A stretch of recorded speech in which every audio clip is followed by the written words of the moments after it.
tous, j'espère que vous allez bien. Écoutez, ça fait un petit moment, on se retrouve, sur la chaîne, donc dans mon nouveau chez moi. Je ferai peut-être un petit home tour plus tard, donc à savoir que je suis à maintenant à Marseille, voilà, donc je vais commencer ma nouvelle vie ici. Bref, trêve de plaisanterie, j'avais très envie de reprendre ce format de vidéo honnêtement.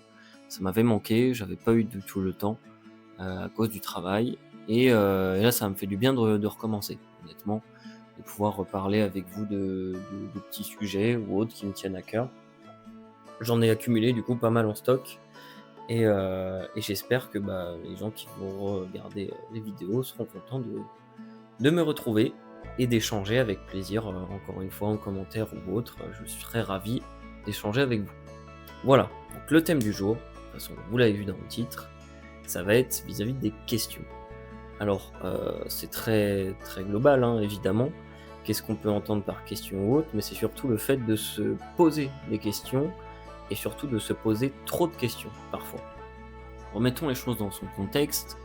Dans la vie, on va faire face à plusieurs événements ou autres, plus ou moins marquants, plus ou moins négatifs, encore une fois, des expériences toujours et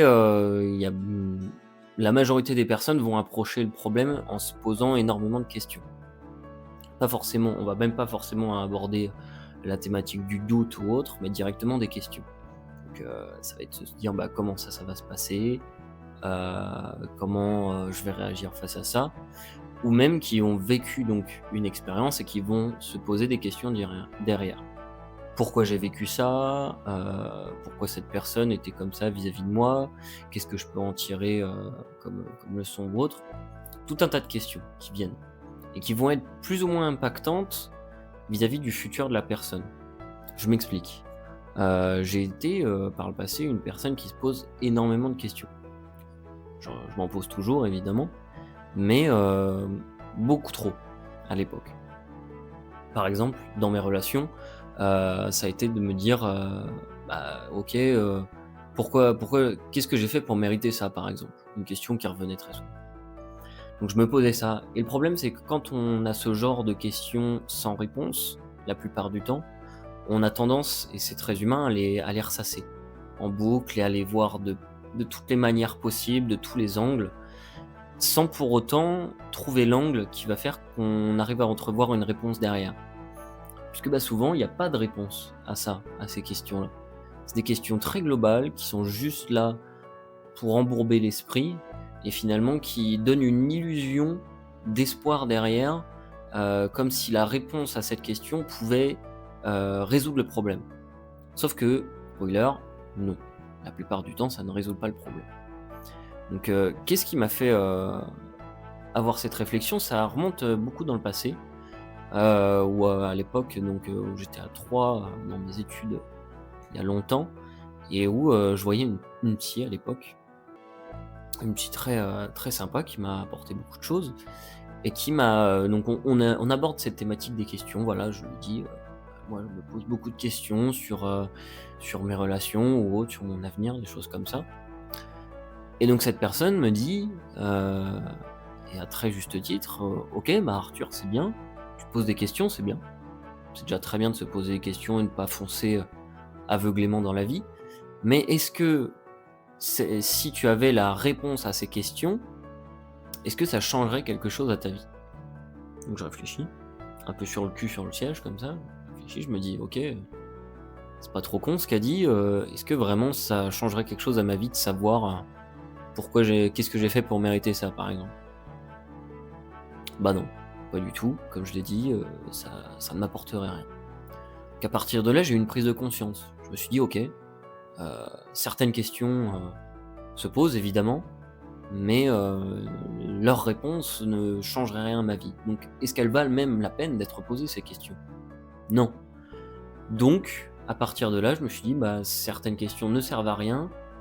OK, je vais me les poser une, 2, 3 fois parce que, encore une fois, c'est humain, hein, je vais pas vous dire d'arrêter de vous poser des questions, surtout celles qu'on a tendance à ressasser.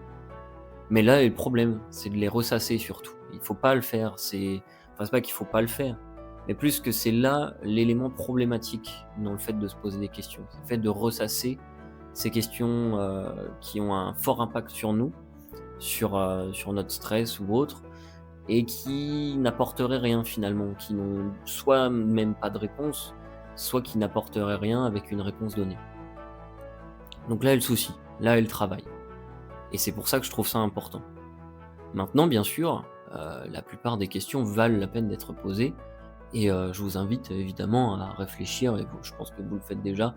C'est très bien, hein, de se poser un maximum de questions vis-à-vis des choses, de la vie ou autre et surtout de prendre en compte tous les éléments. C'est poser des questions qui fait en soi qu'on peut soi-même se découvrir et découvrir sa voie petit à petit, dans la vie.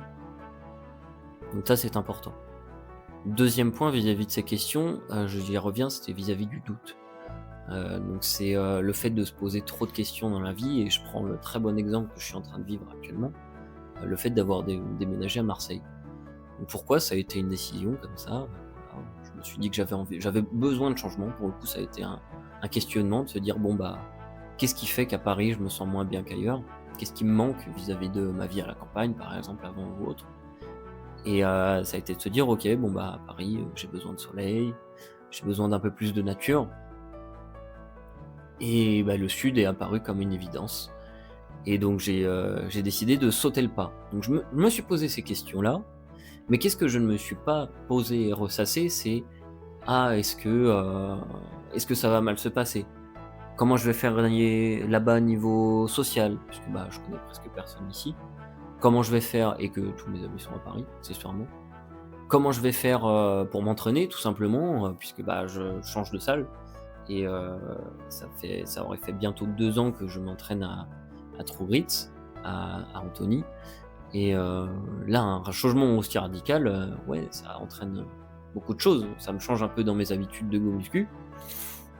Donc une question, ouais, où est-ce que je vais m'entraîner? Est-ce que je vais trouver des gens cool? Comment je vais faire financièrement ou autre? Voilà, ça par exemple, c'est beaucoup de questions qui vont se ressasser et qui vont avoir un gros impact, je pense, sur la charge mentale, le stress en règle générale.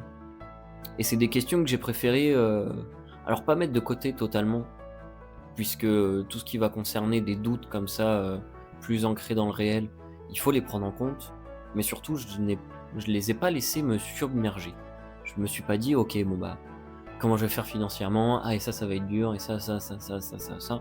Non, OK, comment je vais faire financièrement? Bah, j'ai ça comme option, ça. Je me pose, je réfléchis un peu et de toute façon, qu'est-ce qui va se passer? Bah, je verrai. Je verrai à l'avenir. Qu'est-ce que je vais faire ou autre. C'est super bien d'avoir un plan étayé sur plein de paramètres ou autres, mais c'est bien aussi, je trouve, d'avancer avec une petite part d'imprévu, de toujours se laisser cette porte ouverte finalement à l'imprévu, au hasard, à une découverte d'une personne, d'un concept, de quelque chose et d'y aller finalement. Et donc c'est là que, se poser des questions va enfin le thème de cette vidéo prend son sens. C'est aussi dans cette partie du doute, donc dans cette gestion du doute, de ne pas se laisser envahir par ces questions qui feraient que, bah, si aujourd'hui je m'étais totalement laissé envahir à Paris par mes questions, ah bah, je serais peut-être pas là aujourd'hui et je serais peut-être pas là avec ma nouvelle vie en me disant que j'ai beaucoup de choses qui m'attendent, de belles choses surtout. Et donc je me concentre sur ces belles choses plutôt qu'à ressasser du doute, du questionnement, sans réponse au bout. Donc c'est ce que je veux vous transmettre aujourd'hui. Posez-vous des questions, évidemment. Je pense qu'il y a que les gens idiots qui vont foncer, uniquement tête baissée et il y a que même, c'est au-delà de l'idiot, ce serait le fou qui fonce sans rien. La limite entre le courage et la folie est très fine. Mais c'est cette fine limite qui fait que, bah, vous pourrez, progresser et avancer dans vos projets, que ce soit personnellement, en relationnel, en professionnel. Plein de choses à prendre en compte, à faire et à essayer de sauter ce pas, souvent. Puisque j'entends encore beaucoup de gens qui ont cette peur, ce questionnement et ce doute et qui ne s'offrent pas la possibilité, d'évoluer, vers un cadre de vie, dans la plupart du temps meilleur. Donc voilà, c'est ce que je voulais vous dire aujourd'hui. En tout cas, je suis très content de vous retrouver. J'espère que ça vous plaira, encore une fois. Comme vous avez pu le voir, la chaîne a eu un petit makeover et je vais encore continuer d'autres choses. On se retrouvera pour d'autres concepts de vidéos. Pour ce même genre de vidéo, on parlera de sujets et bah, comme je le dirais si bien, du coup, bah, je vais pas me poser trop de questions et je vais continuer d'avancer et je verrai bien où ça me mène. Voilà, en attendant, prenez soin de vous et on se dit, bah, à la prochaine. Je sais pas quand j'aurai le temps de monter. Voilà, allez, ciao tout le monde, bisous la team.